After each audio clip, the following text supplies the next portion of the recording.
If you want to learn the best ways to start a meditation practice, you're going to want to listen to this episode of the Breathe and Think Better podcast.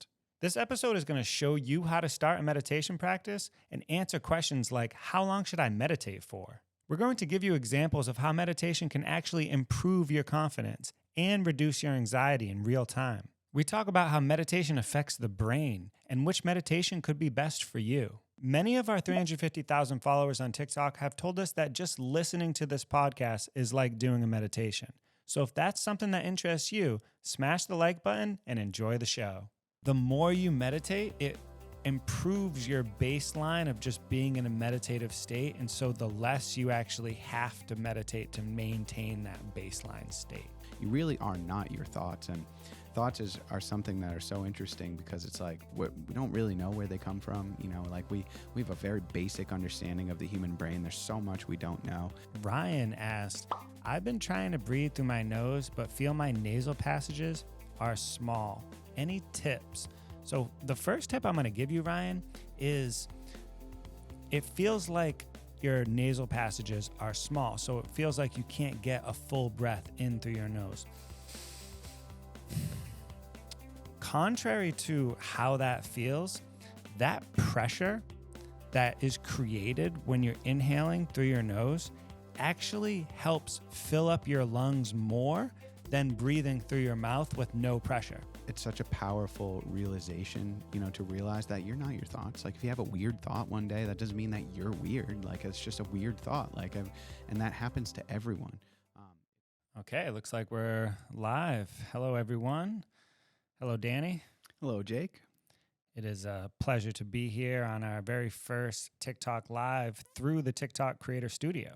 Yeah, we've been trying to do this for a year, maybe longer. Yeah, we have professional microphones and professional equipment, and our limitation has been we haven't been able to use them. Yep, but now we can. So hopefully we're sounding real good, looking good, we're feeling good. Yeah, anyone in the audience that's listening, if you could just let us know how the sound quality is, that would be much appreciated. Yeah, it's cool. We can see, we've got our chat up so we can see what you guys are saying, and it's really helpful for us to let us know how we sound, how we look. We're going to be recording this and publishing the full episode on YouTube, and we're going to be publishing 10-minute clips here on TikTok.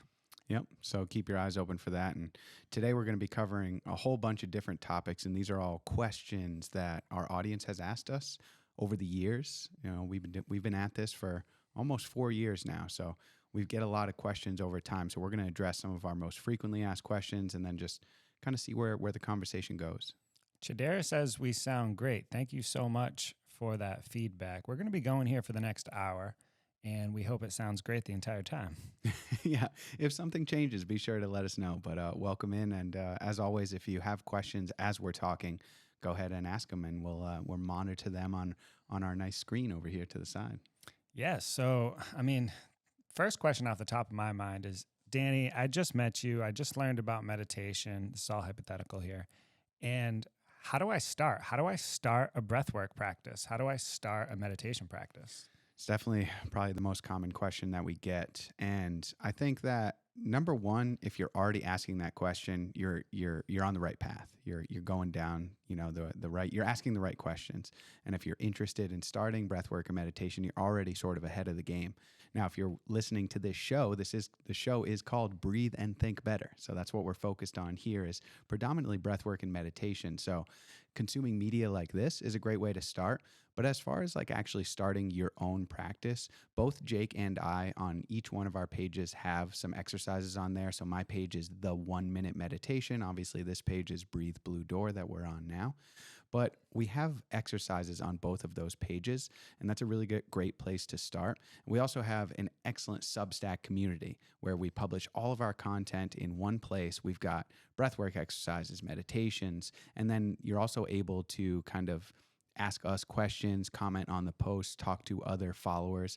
So having a community surrounding your practice, I think, is huge when you're first getting started. The first thing that pops into my head to answer that question is the why, because the why for me was so important. I was first exposed to meditation. I remember there was this guy that was crashing on my couch, and I had just gone through a breakup. I was just out of a relationship, Mm-hmm. and I remember this guy was crashing on my couch, and he was traveling from Massachusetts to Hawaii to go study with Ram Dass. This is when Ram Dass was still alive. And he was staying on my couch in San Diego. And I came home. I was a bartender at the time. This was like 7 years ago. And I've been telling this story for 2 years. So I think it's 7 years ago, because it was 5 years ago when I first started telling the story. That's not. And I was stressed. I was just full of stress. And what I had known about meditation at that time was, oh, it relieves stress. Mm-hmm. So my why was to like kind of try to, honestly, I wanted to clear my mind. I wanted to stop thinking. Mm-hmm. That was my why.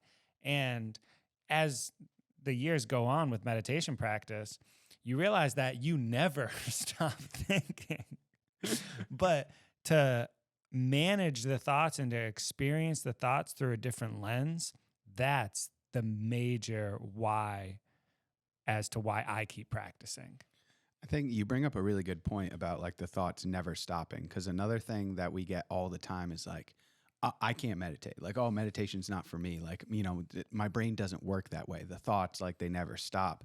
And I get that, because when from the outside looking in, it might seem like meditation is about not thinking, like quieting the mind. But in reality and in your direct experience when you're practicing, that's just not the case. It's more so just allowing the thoughts to be there and allowing them to kind of pass away and not becoming absorbed by them. So that's the key, not becoming absorbed by the thoughts. And that's something you get better at as you practice. But it's really important to know as you're going into the practice, like, hey, when you sit down, your mind is gonna like fight back. Like, it doesn't necessarily want to be sitting still and not doing anything. Like, we want stimulation. We want that dopamine. We want the next experience, the next taste, the next smell, the next whatever it is. So the mind is going to push back when you first just sit and don't do anything. So going into the practice, knowing that is really helpful. Yeah, when you first start to practice meditation, you realize how much of our life is spent either grasping towards things or averting things. And what I mean by that is we have a pleasant experience, a pleasurable experience, and we want more of it. Like, it could be as simple as sitting down and eating a delicious meal. Mm-hmm. Like, we want more. And then it's as simple as averting things throughout our everyday life. Like, getting out of bed is a great example. Like, that's a huge opportunity for aversion. Like, I don't want to get out of bed. Like, why do I not want to get out of bed? It's unpleasant sometimes. And I guess meditation is like recognizing this and letting it go.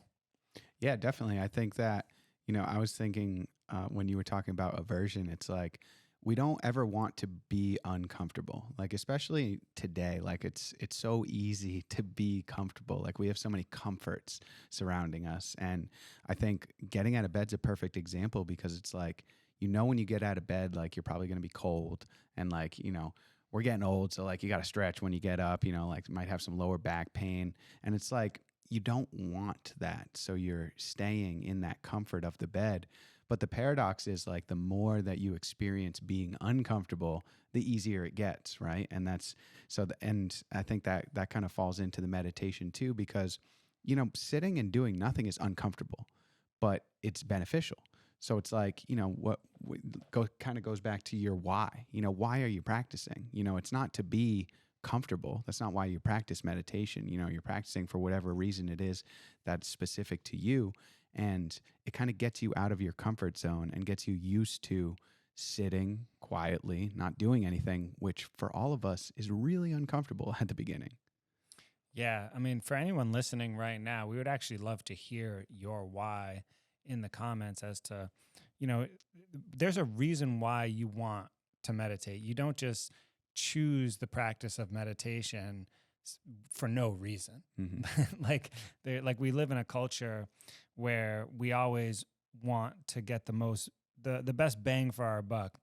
We want to do the most things in the shortest amount of time. Like that's just ingrained in our culture. Like we want to experience more. And meditation sounds counterintuitive to that. And again, the paradox with meditation is when you do less, you actually experience more. And it's because of how rich each moment is. We don't, there's so many things around us that we don't notice. And when we pay closer attention, we actually start to notice these things. There's a great Western Buddhist teacher named Joseph Goldstein, and he talks about your noticings per minute, your NPMs. And he jokes around that, like, when you first start meditating, you might be like, maybe 5 or 10 things that you're noticing with great clarity per minute. And he's like, it's staggering how high that number can get. And like that, I guess from the outside, that can almost sound overwhelming, like all these things kind of flowing in. But the way that you're noticing them, you're not becoming absorbed by them. So like one of the things that I notice anecdotally is like when I go on walks now, like I notice a lot more smells. I notice a lot more like the way that the trees move in the wind. I notice a lot of the plant life. I notice people's like outdoor patios and like the landscaping of their homes. I notice, the cars that are driving by.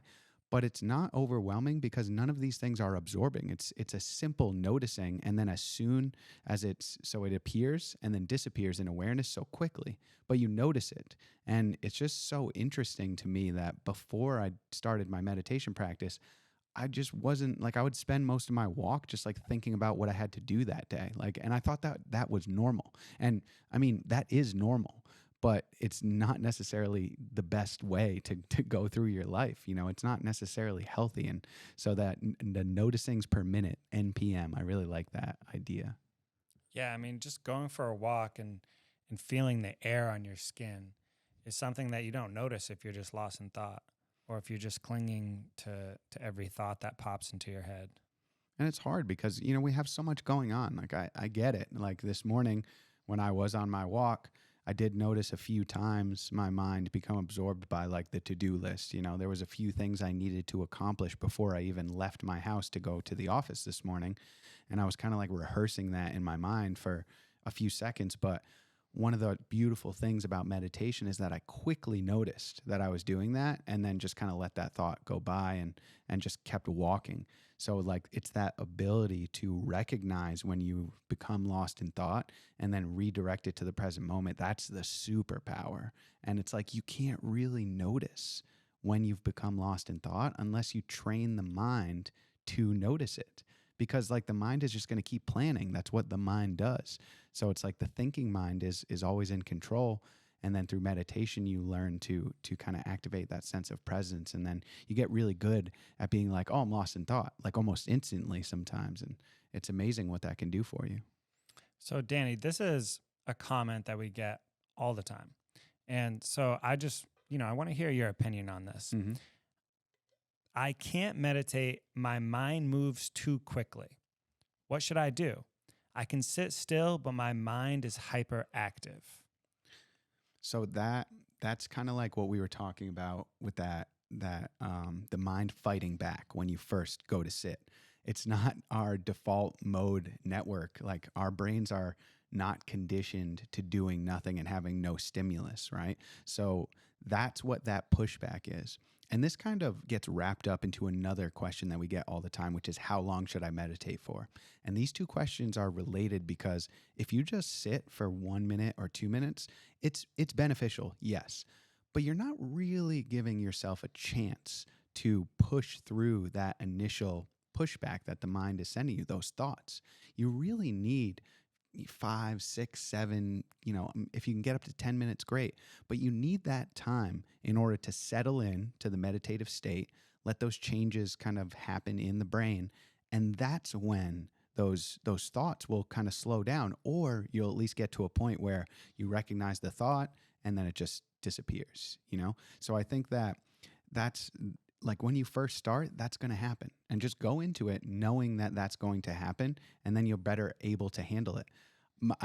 I'll let Jake speak to this after I'm done, but I know he's going to say the same thing. My mind does that too.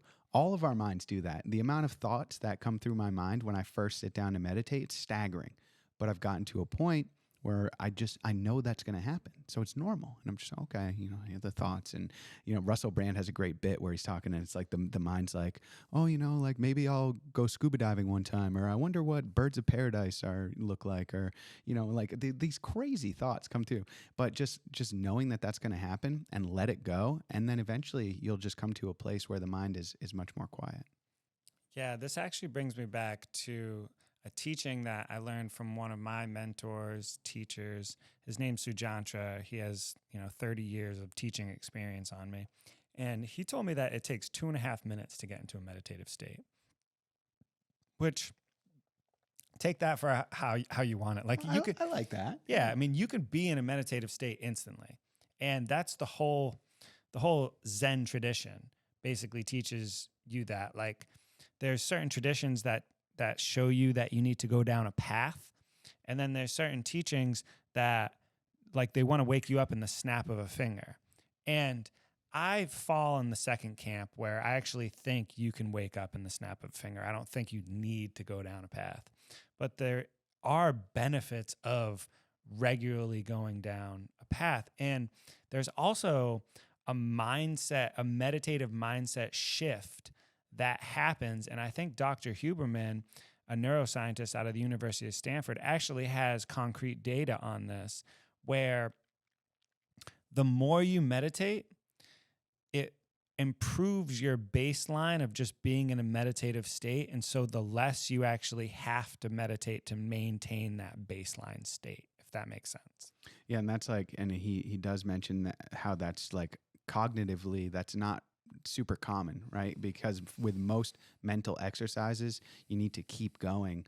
But for some reason with meditation, I don't think we fully understand the exact why behind this, but it does appear that the better that you get, or I should say the longer that you practice meditation, the less you need to practice, right? So it's kind of paradoxical, but it's the better you get at sinking into a meditative state, the easier it becomes. So then the less you need to practice. And that's not to diminish anyone's practice who's out there. I'm not saying that you should stop at some point. I think that it's very important to keep going. And I think that, through meditation, you get these sort of glimpses of like whatever you want to call it, enlightenment, awakeness, awareness, whatever it is. And you can fall into this sort of trap where you keep like chasing those, but really what it's about is kind of just like accepting like the wisdom that comes through those experiences and then just like continuing the practice, right? You're not chasing anything when you're meditating. You're just letting things happen. And sometimes you may notice, some expansiveness happening in the mind and the body. And it's like this really transformational experience. And then when it's over, you kind of like want more of it, right? Just like we were talking about before, we're constantly wanting more. That falls under meditation as well. But it's like, take what you can from that experience and just keep going and just don't stop. And I think that's what works best for me anyway. Danny, who's the guy from The Office? I think his name's Rainn. Oh, Rainn Wilson is Dwight Schrute. Yeah. Dwight Schrute from The Office actually just released a podcast on meditation with Rich Roll. Oh, yeah. And Rich Roll's like, I think he's an ultra marathon runner turned podcast host. And he had Dwight on his podcast, and I was listening to it yesterday, and Dwight talks about the whole spiritual experience and everything. And one of the things that he gets to that comes with having a spiritual practice is having a purpose. Mm. And I thought that was so interesting, because I know a lot of people our age and younger, we feel like we don't have a purpose. And we feel this sense of apathy towards the world, where like the world is all screwed up and there's nothing we can do about it. Does that bring anything to mind, like through your meditation practice? Because I know I went through a phase with my meditation practice where I was like, damn, I don't feel like doing anything right now. Mm-hmm. And I don't know if that was a good thing or a bad thing. Like, who knows? Good and bad is all subjective. But I feel like I've grown out of that, and listening to Dwight talk on this podcast the other day, I was like, I kind of do feel like I have a purpose, like just showing people that like, okay, you're not the only one with a crazy brain, and there's nothing wrong with it either. Your brain's not broken. Like, because that was me. I thought I had the crazy broken brain that was on repeat, thinking about like, just doing things to myself that are unhealthy and that'll hurt me and like having a meditation practice helped me get out of that because I recognized that those thoughts were different from the emotions, and those thoughts were based on my conditioning.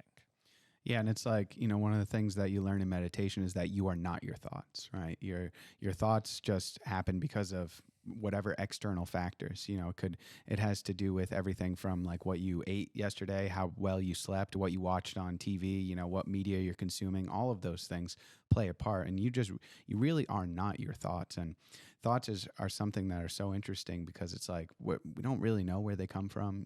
Like we have a very basic understanding of the human brain. There's so much we don't know, and I think that it's such a powerful realization, to realize that you're not your thoughts. Like if you have a weird thought one day, that doesn't mean that you're weird. Like it's just a weird thought.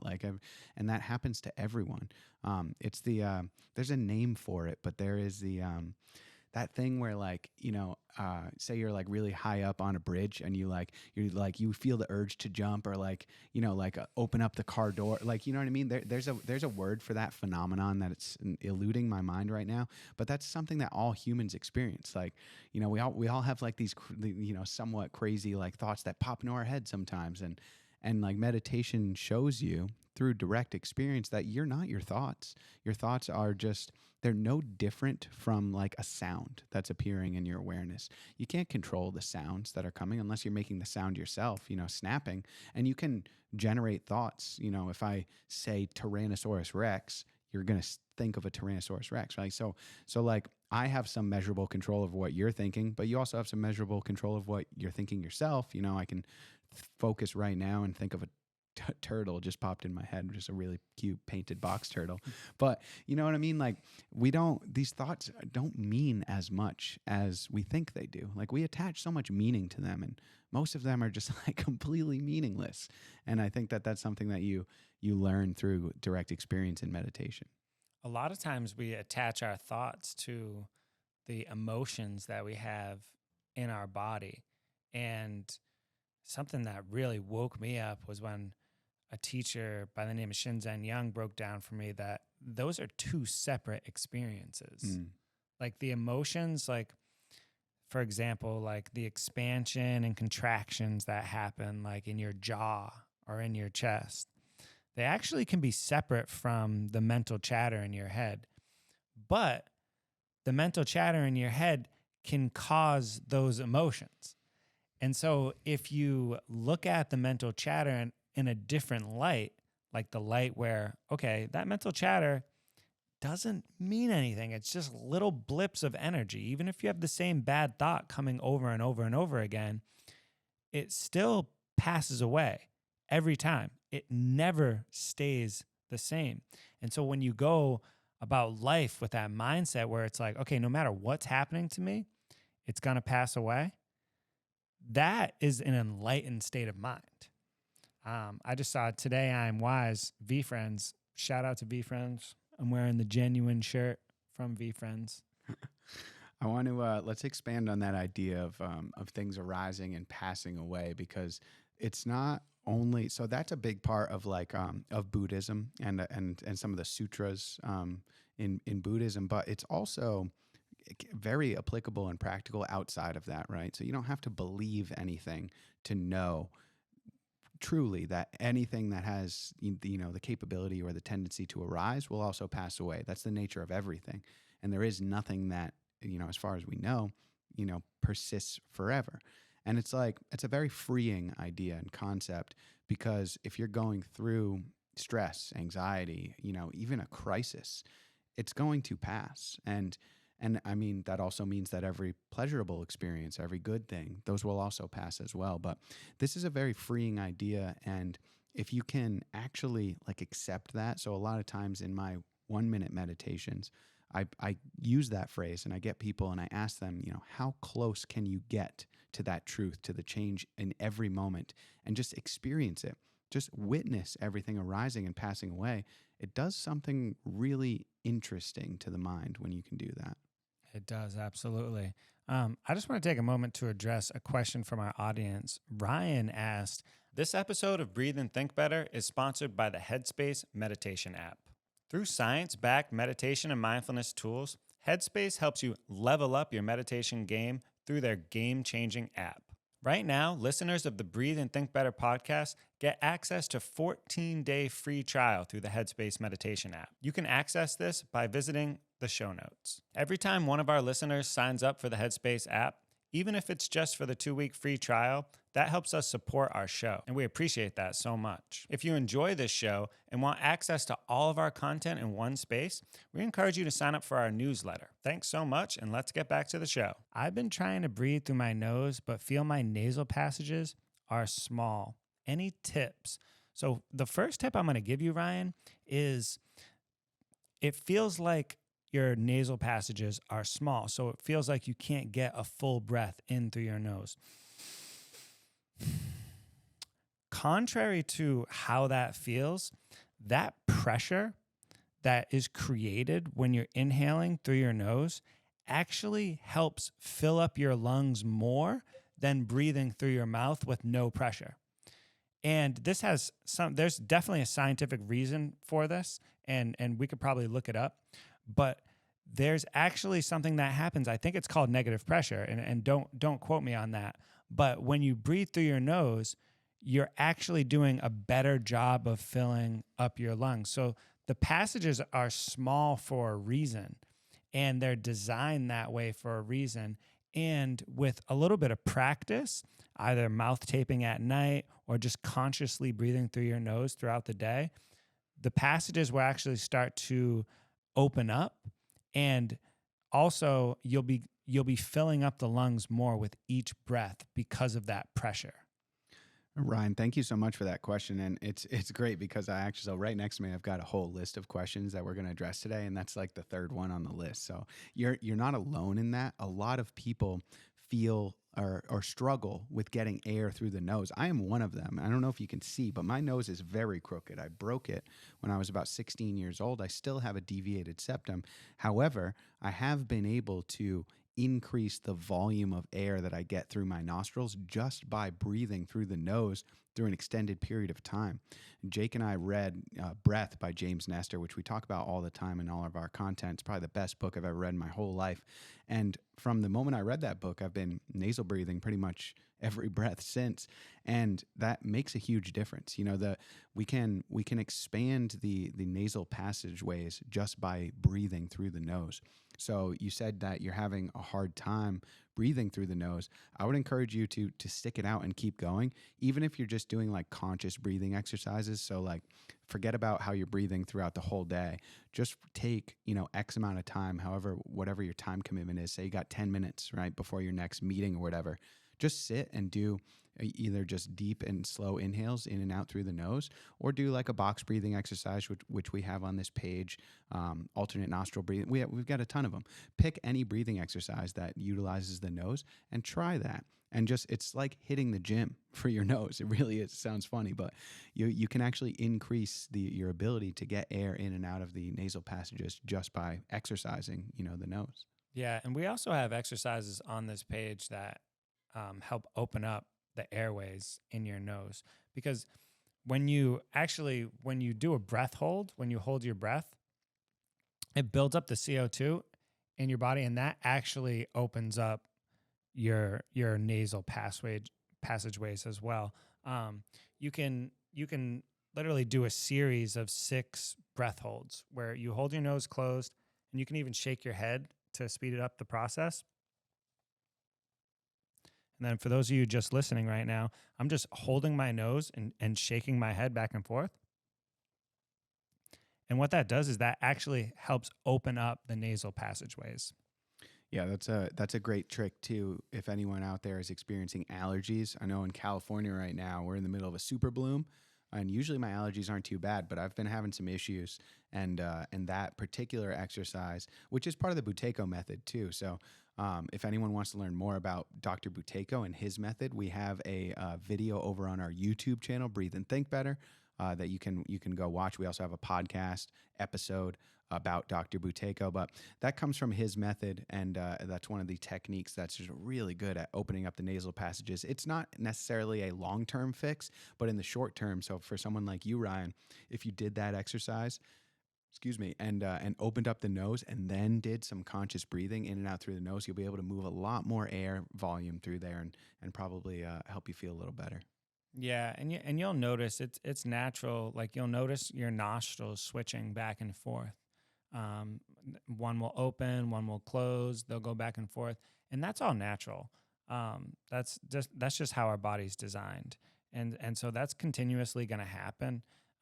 So just know that. So don't let that concern you. Yeah, it's the nasal cycles. So we actually go through cycles where say the left nostril will be open, and then the right nostril will be closed, and then it'll switch. This is all a part of the natural cycles of the nose. So everyone goes through these different phases. So that's actually really interesting too, and that's another thing that I learned the beginnings of from James Nestor's book, and then I kind of did some research on my own about that as well, and learned that. So it was really, really fascinating stuff about the nasal cycles and how they switch throughout the day, and they also fluctuate depending on hydration levels, sleep, and exercise, diet, all that stuff as well. But so thanks for that question, Ryan. And for anyone else who's kind of struggling breathing through the nose, that's some really good tips that anyone can use. And that's the beauty of these exercises we're talking about here today: breathwork, meditation. Anybody can do them at any time. I've meditated and practiced breathwork and public transportation and waiting in line, to wherever. You can really do it anywhere, and that's what makes these so powerful. All right, so we have a few questions from our page here. This is an interesting one. Do you have breathing techniques for recovery from exercise? So, Danny, in the notes here, you said Apollo can help with this. Do you want to tell us a little bit about Apollo? Yeah, so one of the sponsors of this show is Apollo Neuro, and they make a wearable device that fits right on your wrist. I actually don't have mine on right now because it's charging next to me, but it uses these low frequency sounds, and they're felt as vibrations. And the science behind it is you can actually influence your nervous system through these vibrations. So it pairs with an app on your phone, and you can select how you would like to feel. So there's energy, there's calm, unwind, sleep, and a few others. But basically, depending on how you want to feel, the device will pulse in a certain pattern on your wrist, and that will, elicit feelings through the nervous system, it's really amazing, and it works very well. And they have a lot of scientific studies behind this device. So this is a device that was built by neuroscientists and physicians, and they have a bunch of research on their website. And if you are listening to this as a podcast, head over to the show notes, and you can actually get a discount on an Apollo Neuro wearable, as they are a sponsor of our content. And if you're watching this on YouTube, right in the video description, there'll be a link for you to access. I believe it's 15% off. Could be 10% though. I should know, but I don't. But it will say right next to the link exactly how much your discount is and how to do that. And but anyway, I mentioned Apollo because they actually have a recovery function with the Apollo. So you would go into your app and select recovery, and it actually gives these gentle pulses that elicit physiological cascades of whatever recovery in the body through the app. So it's a really powerful device. Okay, another question that we have here is, how often should I practice? That one is interesting because it's kind of counterintuitive too. My page is called the 1 minute meditation, but I really would suggest you practice longer than 1 minute. So the idea behind, the 1 minute meditation, or what Jake and I call mindful moments, is that it's a great way to get your foot in the door of the practice, right? Sitting down at the beginning for 10 minutes is really difficult. It's hard for us, and we've been doing this for years. So I like the idea of a 1 minute meditation, or just like a mindful moment that's just like following one breath throughout the day, because it's easy and you can do it anywhere, and it helps create the habit. But I really think that you should be doing at least 10 minutes for your meditation practice. When I do meditate, I don't usually meditate for any less than 10 minutes. I don't usually meditate for any longer than 10 minutes either. That's just where I'm at in my practice. 10 minutes is a nice sweet spot. It's still difficult enough where I feel like I'm getting some benefit, but also, easy enough for me to accomplish. So I probably should be meditating for longer, maybe up towards 20 minutes and working my way towards 30 minutes. But for now, I think 10 minutes works really well. What do you think, Jake? Well, for how often I should practice meditation, I'm actually going to combine this with another question that we get from our audience often, and it's, how can I improve my confidence? And so I just want to talk about confidence for a moment here, because confidence comes from things that we've accomplished. And so when we start to set super clear goals in our life, for example, to be present, to live in the moment, that's a pretty good goal. Mm-hmm. That's like that's like one of those goals that affects all of your other goals.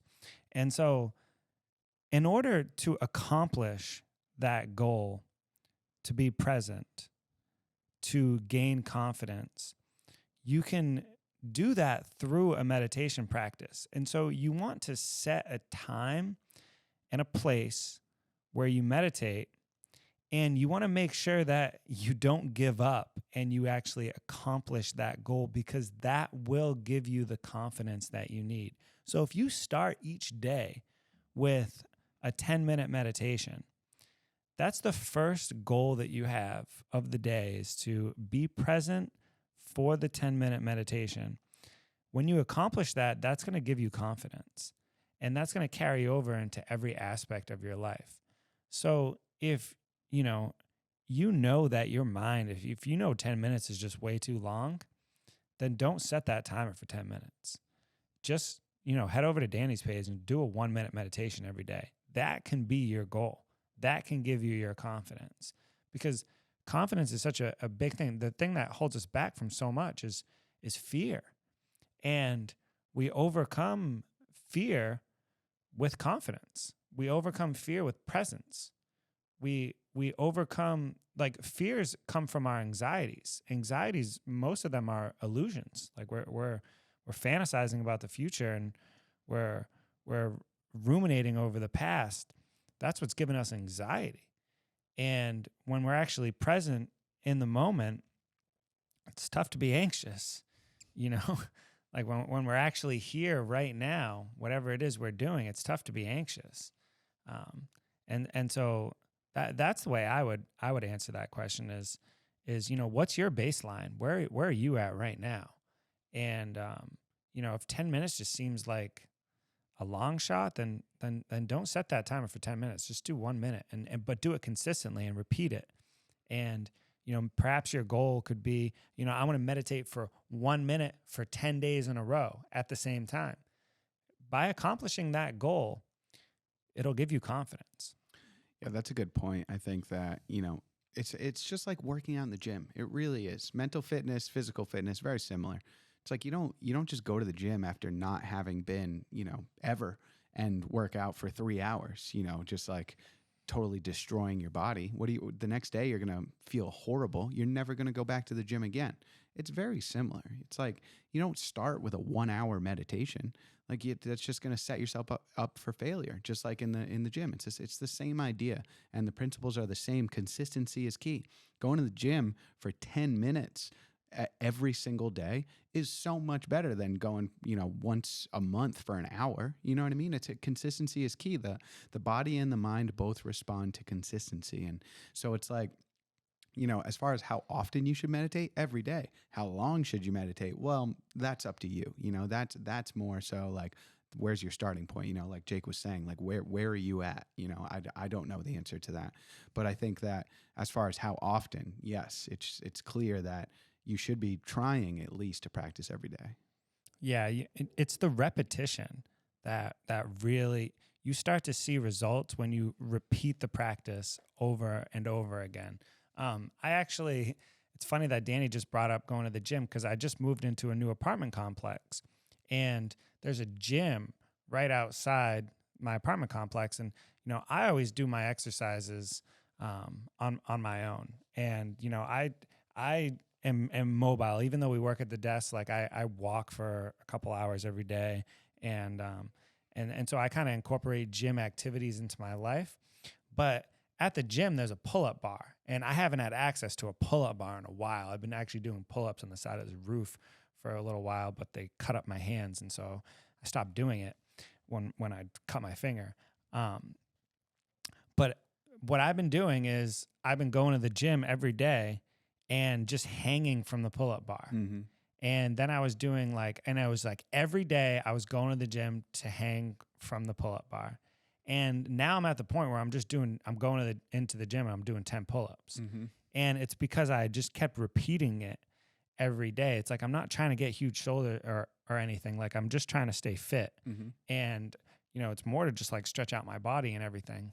And it's the repetition that I've been able to see results from. Consistency is key. That's basically true for everything. What else we got in that list, Jake? I can only hold my breath for 30 seconds. Are there any exercises I can do to help with this? Oh, yes, there are. So Jake and I, one of Jake and I's most favorite breathing exercises is cyclic hyperventilation. It's also called the Wim Hof method, or it's very similar to Tumo, which is, we have some videos on the YouTube page as well. But the idea behind cyclic hyperventilation is you're taking about 30 pretty rapid and deep breaths. So something like that rhythm. And you do that 30 times. You exhale, and then you hold your breath. You go into a retention. Okay. We like to say suspend the breath. So you're not actually holding it and causing tension in the body. Suspend the breath. So during that suspension, that breath retention, your body is actually becoming acclimated to higher levels of CO2.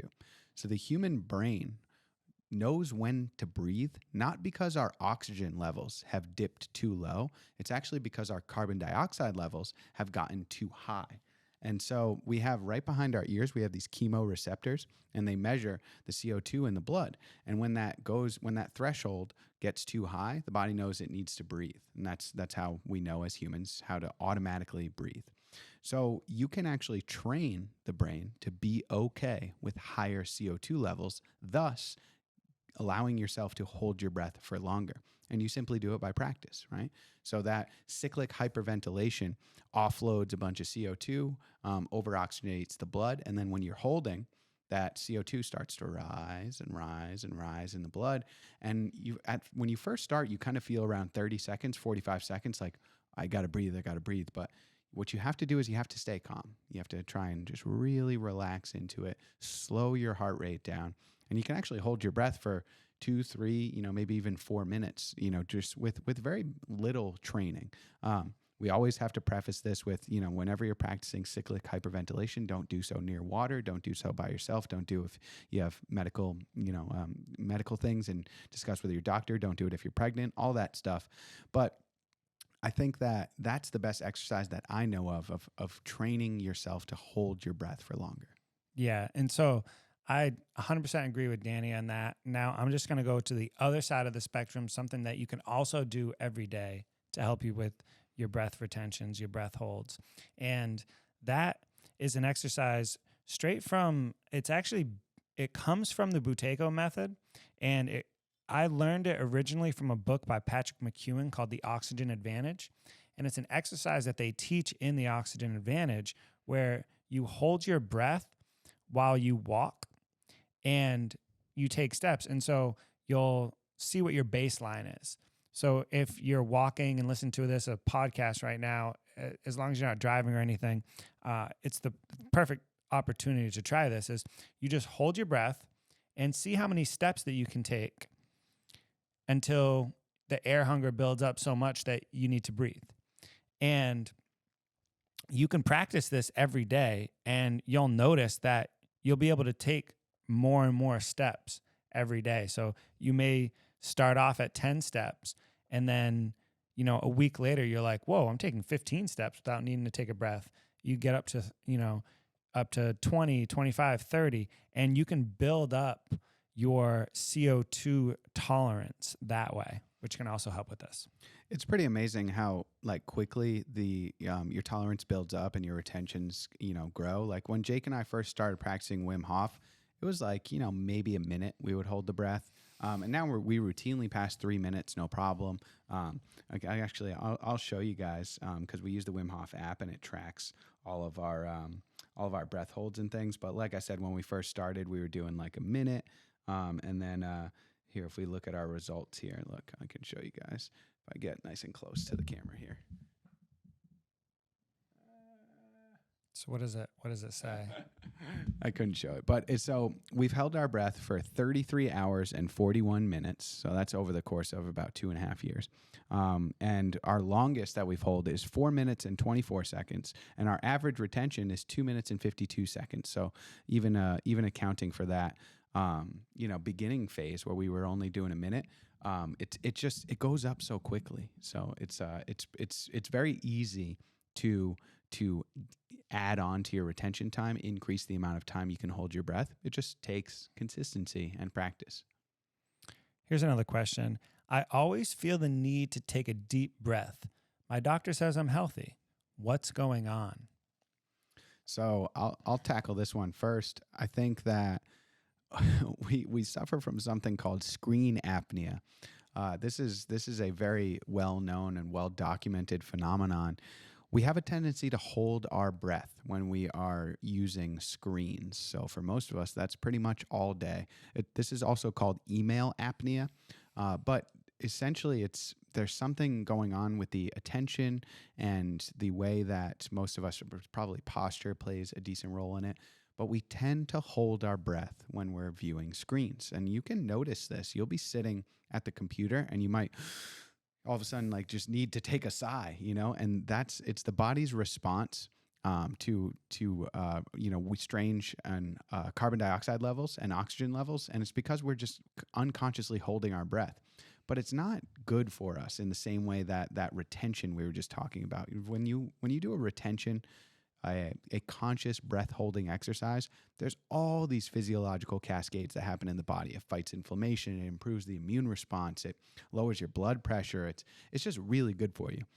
Apnea of any sort, on the other hand, is not good for you. It raises blood pressure, it causes stress and strain on the heart, and it's just, we have this screen apnea that is really difficult. So I think for most people, that's why you're constantly feeling like you need to take a deep breath. It's because you're subconsciously holding your breath when you're using screens. Yeah, and another one to add to that, too, we're talking about the need to always take a deep breath, and the doctor says you're healthy. A simple exercise that you could do every morning is just a box breathing exercise. It's it's an equal inhale to an equal hold to an equal exhale to an equal hold. And just the pattern of slowing down your inhale and exhale and then holding your breath at the top and bottom will work through your body. So it'll train your body to breathe in that way when you're unconscious. Because when you do conscious breathing exercises, they carry over to when you're unconsciously doing something else. That's why the breathing exercise is so effective. It's like, think about like a basketball player or a football player going to football practice and practicing how they're going to perform in the game. It's very key. And so when you do breath work, you're essentially practicing a breathing exercise that you want to do when you're not consciously breathing. Yeah, and I was having a conversation with my friend Will about this when we just recently went up to Mammoth Mountain to go snowboarding, and we were having this such a good conversation in the car because he's always kind of wanted to try like breath work and stuff, and he didn't even know going on the trip that like I was into it at all. So we started talking about like what I did, and he became super interested. But that fact of that you can consciously do something that your body can then adapt subconsciously, that like blew his mind, and he was so fascinated with it. And like for me, it's like I think it's cool, but like I think like I'm just like too far like into it, and so like to see someone like just like their face light up, because I was explaining to him, just like Jake was saying, I've been doing box breathing for so many years and like so long that sometimes when I'm in a situation where I need to be alert but also relaxed, my body will just do it. So like I play a lot of video games, and I'll be sitting there playing like Call of Duty or something, and my body will subconsciously be box breathing. And I do this when I edit videos sometimes too. And it's like, that's completely possible. You can consciously train the body to subconsciously do something. It just takes a lot of repetition and, a lot of focus and concentration and awareness and all of those things that are cultivated in a meditation practice. But we have these amazing, plastic brains that are just so adaptable, and we can train them to do some pretty amazing things. And that's just a really small example of one of the things that, you can do. Yes, we can. We can train our brains. Another question here. I'm going to take this one. I tried meditation and I found it useful, but I'm having a hard time making it a daily habit. Any thoughts? So my first thought that comes into my mind is you need to know when and where you're going to meditate. This is super important because there's resistance when you want to do something healthy. And in order to get rid of that resistance, you need to carve out time on your schedule to make it a daily habit. This will help you so much. If you have, let's say you have a 9-to-5 job, and let's say like waking up and meditating before going into work is just not going to happen. But you get a lunch break every day from 12 to 1. Now, if you say, okay, on my lunch break, right before I eat my lunch, in my car at 12:05 p.m., I'm going to practice this specific type of meditation. You can either go to Danny's page and do a 1-minute meditation. You can find meditations on the Breathe Blue Door page. But you know exactly what type of meditation you're going to practice, where you're going to practice it, and what time you're going to practice it. That's how you can start to build in a healthy habit. When Danny and I started practicing regularly, it was not like the most enjoyable thing. Like we had to do it because we knew it was going to make us better people. And it was not something that like we were looking forward to. Like it took us like 6 months of consistently practicing for us to like even start to enjoy it. Like it really did. And we were still getting the benefits of it. Mm-hmm. And it's because it starts to bleed over into the rest of your life where sometimes you feel like you don't have to practice. But the reality of the situation is the more you practice, the better you get at it, and the more it bleeds into the rest of your life, which is the whole goal of it. The goal for me isn't to sit down quietly in a chair. The goal for me is to be present when I'm with my friends, to be enjoying the food without being lost in thought at dinner time. And so that's my first thought on that. Danny, I don't know if you have any thoughts on anyone having a hard time making meditation a daily practice. What would you tell them? I think it goes back to what you were saying earlier, where it's like you have to know yourself, right? Are you going to try and sit down and do a 30-minute practice right away? You're probably going to fail, And so it's like you have to set like a measurable like goal and like know why you're doing it. Like, so let's run through like a use case example, right? Let's say you're experiencing anxiety, right? Join the club. We're all experiencing anxiety, and meditation can help. Okay. So you identified the problem. So it's anxiety. The solution is meditation. All right. How are you going to practice? Well, I think when you're first starting off, just like Jake said, you have to know exactly where and when you're going to meditate. All right. So say you do that and say you accomplish your 5-minute meditation, right? If you do that every single day for 2 weeks, I can pretty much guarantee that you are going to be a lifelong meditator if you can hit that 2-week mark, because that's when you really start to see the benefits.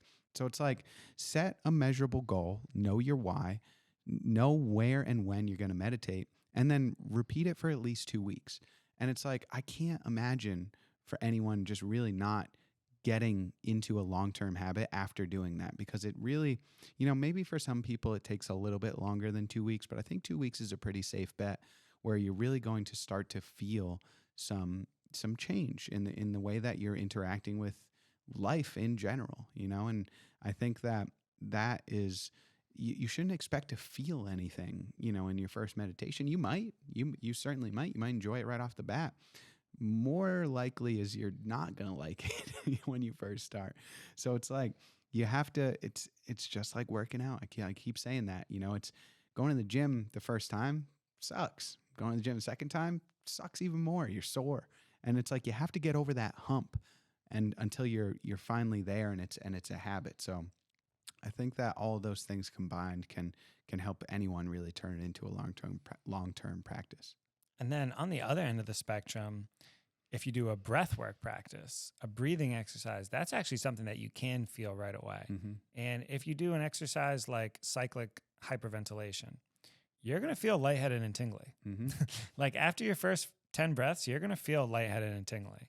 You're going to be putting your body into a high stress alert situation when you're doing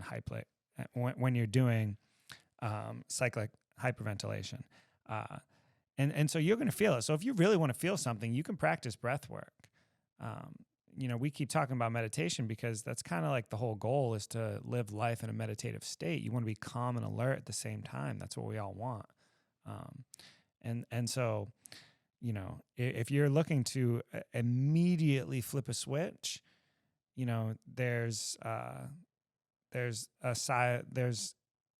could do cyclic sighing right now. If you need to calm down right now, you can take in a deep breath through the nose, followed by an exhale through the mouth. You can do that 10 times in a row. And you're going to feel more calm. You're going to feel a little tingly. You're going to feel a little lightheaded. And that can have an immediate effect on your state of mind.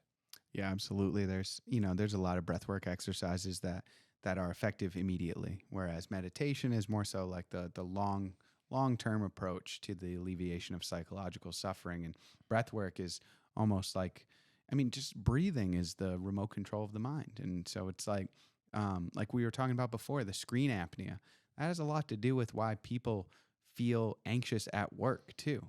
And I catch myself doing this too, only after, number one, I knew what to look for. And number two, I developed the mindfulness and concentration through meditation to notice. But whenever I feel anxiety, I'm usually breathing in a weird way. And that can happen because I still suffer from screen apnea just like everybody else. So I might be, watching a movie or playing a video game or even doing work. And I kind of feel like a weirdness in the body. For me, my anxiety tends to manifest in my chest. So I feel like a tightening of the chest and like a little tension in the neck. And I'm like, what's going on? And then I'm like to take a deep breath and I'll do some sighs or, I'll change up my posture. But like for me, a lot of times my anxiety is stemming from the way I'm breathing. It's not stemming from my thoughts. It's stemming from the physical, the way I'm breathing is causing an uncomfortable sensation in my body. I tend to swallow air a lot too.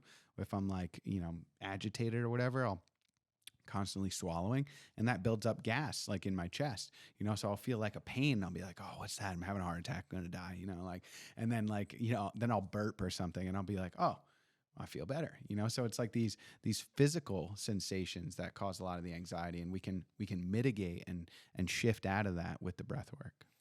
Yeah. I just wanted to say, shout out to Ryan. Thank you for sharing the show. And, I want to go on to this next question because this one's really fascinating. What does meditation do to the brain? Oh boy. So I feel like if we could have Dr. Huberman just come into the screen here and chat with us. So Dr. Huberman is a neuroscientist from Stanford. We've referenced him a couple of times throughout this show, but he's just so good at this because he is a neuroscientist. But I'll take a stab at this. So we wrote an article years ago about a scientific study out of Harvard. I believe it was in 2016. And it was one of the first studies using fMRI technology. So that's a little bit different from MRI. It's a functional MRI, but basically it can actually see the areas of the brain that are lit up during different activities or thought patterns, etc. So they looked at the brains of experienced meditators, and one of the things they found was the amygdala, which is like the fear center of the brain, was smaller. Right, so people who are, and we're talking years of practice, had a smaller amygdala. So they were experiencing less anxiety, less fear. That part of the brain was less active and less strong than in the typical Western person who is constantly stressed out and anxious. Other things they noticed was that the gray matter of the brain was thicker and more dense. So that is an indication of a healthier brain, and also a brain that's more protected against neurodegenerative diseases like Alzheimer's and dementia, cognitive decline, etc. And then more activity in the prefrontal cortex. So that's the part of the brain that's right here. And that's the part of the brain that's responsible for like critical thinking and decision making, things like that. So that's like the real science behind it. But Jake, anecdotally, like what has meditation done like for your mind? Like what do you think? So before I go anecdotally and talk about what meditation and how meditation affects my brain, if you're interested in that study with Herbert Benson and you're listening to this on YouTube right now, you can actually go over to our channel, Breathe and Think Better, and you can watch like a mini documentary that we made on Herbert Benson. And it's called Monks Control Their Body Temperature Using the Power of Their Breath, because that's exactly what they're doing there. And Herbert Benson and his team actually went out and they measured the brain waves of meditators. And so anecdotally, what meditation does to my brain is it puts me in a calm but also alert state of mind. And this is a very powerful state of mind to be in. This is the state of mind that it almost creates like a magnetic field around you where when you're calm and alert, you're also very seductive to other people. And I don't mean that in a way where you're manipulating other people. I mean that in a way where you're almost like flattering to other people because you're listening to them without judging them. And that is the law of attraction. Like when someone's genuinely listening to you without judging you and just open to what you have to say, there's this emptiness that they create. And you want to fill that emptiness. And that comes from being calm and alert. And that's what meditation does for me, because when I'm genuinely present, when I'm listening to someone, it just feels like this flow of this exchange. And that to me is like the ultimate meditative state. And if I'm already in that meditative state, I'm not going to sit and practice a meditation. Like I'm going to continue to carry on with what I'm doing. If I'm already calm and alert, it's when I wake up and I'm a little frazzled that I'm like, okay, I definitely need to do a meditation right now. So that actually leads me into this next question here that we have. What meditation is best for me? I'm going to go ahead and answer this question first. So for me, I practice various types of meditations throughout the day because, we have our entire company is based on breath work and meditation. And so I'm practicing breath work and meditation every day throughout the day. We're either researching it and writing about it. I'm either actively practicing it, or we're doing podcasts like this where we're just talking about it and we're having conversations about it. I've always been fascinated in how the human mind works and the psychology of the brain. And so what meditation is best for me is it really depends on what time of day and how I'm feeling. But if I were to choose one meditation practice over them all, it is the unified mindfulness see, hear, feel technique. And it's because when you pay attention to your sensory experience, what you see, hear, and feel, in my opinion, everything else takes care of itself. And when you genuinely experience life without the judgment, that to me is a state of bliss. That to me is being calm and alert and present and having that ultimate peace of mind. And so if you're looking for the one meditation practice to learn, I would go on our page and look up the Shinzen Young Unified Mindfulness Technique, because we have videos on that. I'll answer this question from the point of like the viewer. So if someone else is asking me what's the best meditation for them. So there's a bunch of different types of meditation.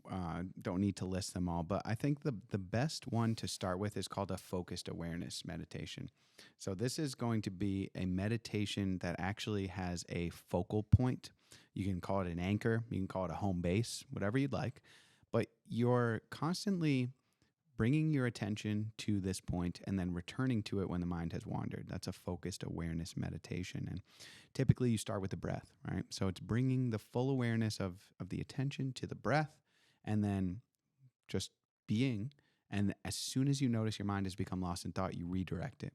And every time you redirect, it's like doing a mental push-up, and it strengthens your muscles of concentration, focus, and awareness.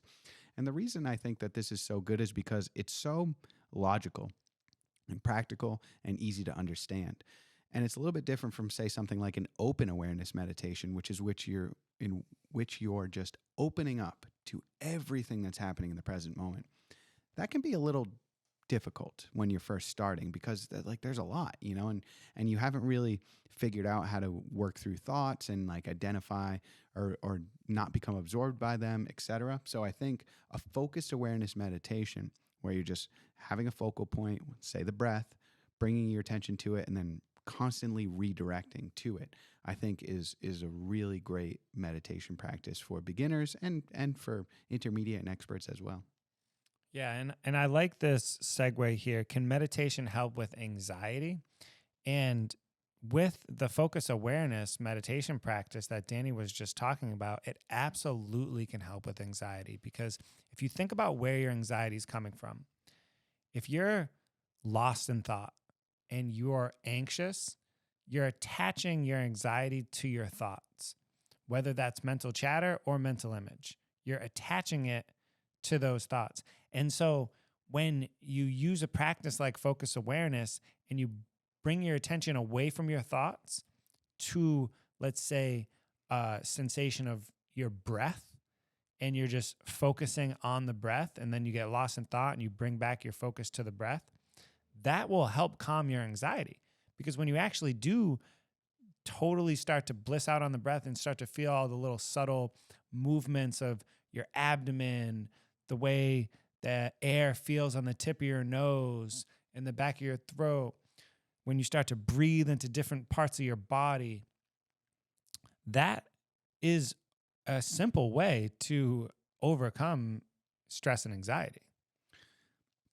Let's take the other side of this, or let me take the other side of this argument too, and say that 100%, I think, let's first agree, meditation can 100% help with anxiety. It's helped me immensely. It's helped other people that I know, Jake included. But I do want to address this thing that can happen when you first start meditating, is that your anxiety actually gets worse.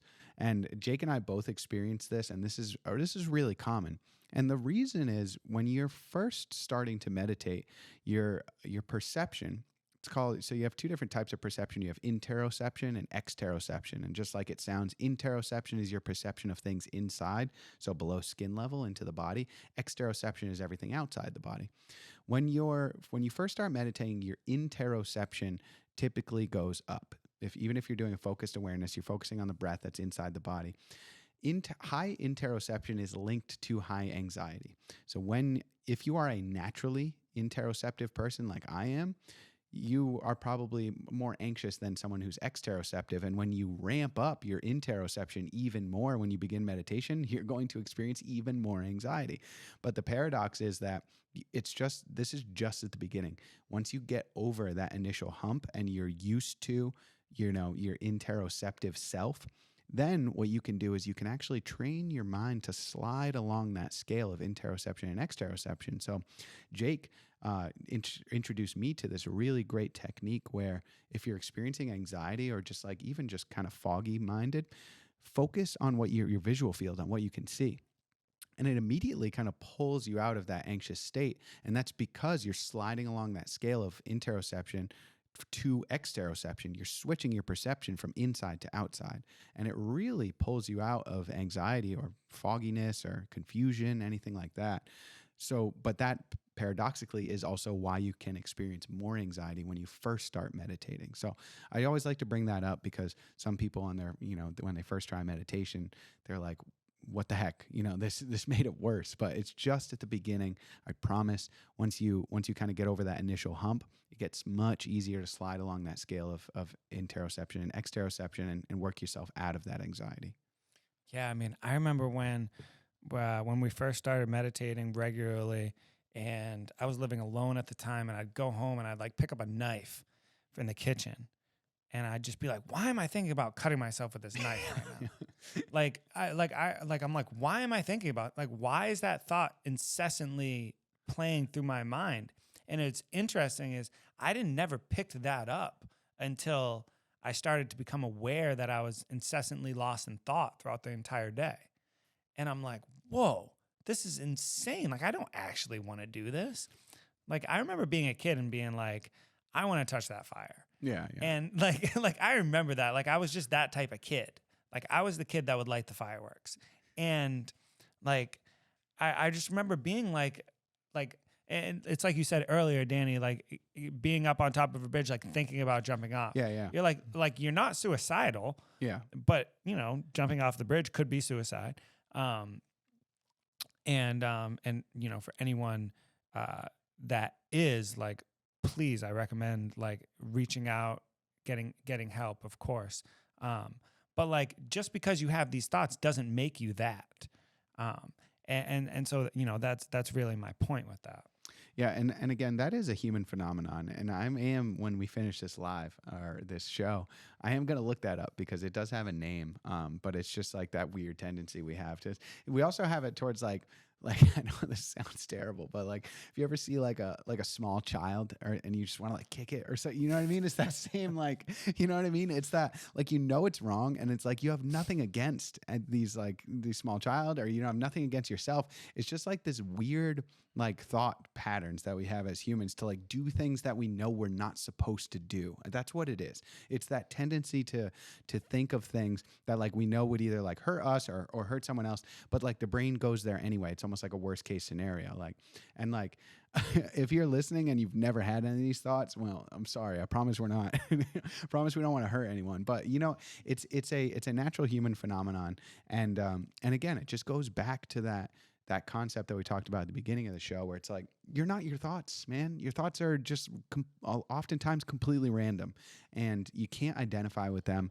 It's a fool's errand to try and identify with your thoughts. And the more you practice meditation, the more you experience the thoughts, the more that you just know that like they come and they go, they pop into awareness and then they unravel and disappear. And they do that all day long. They never stop. And meditation doesn't stop that. But what it does is and this is an analogy from a meditation teacher named Jeff Warren.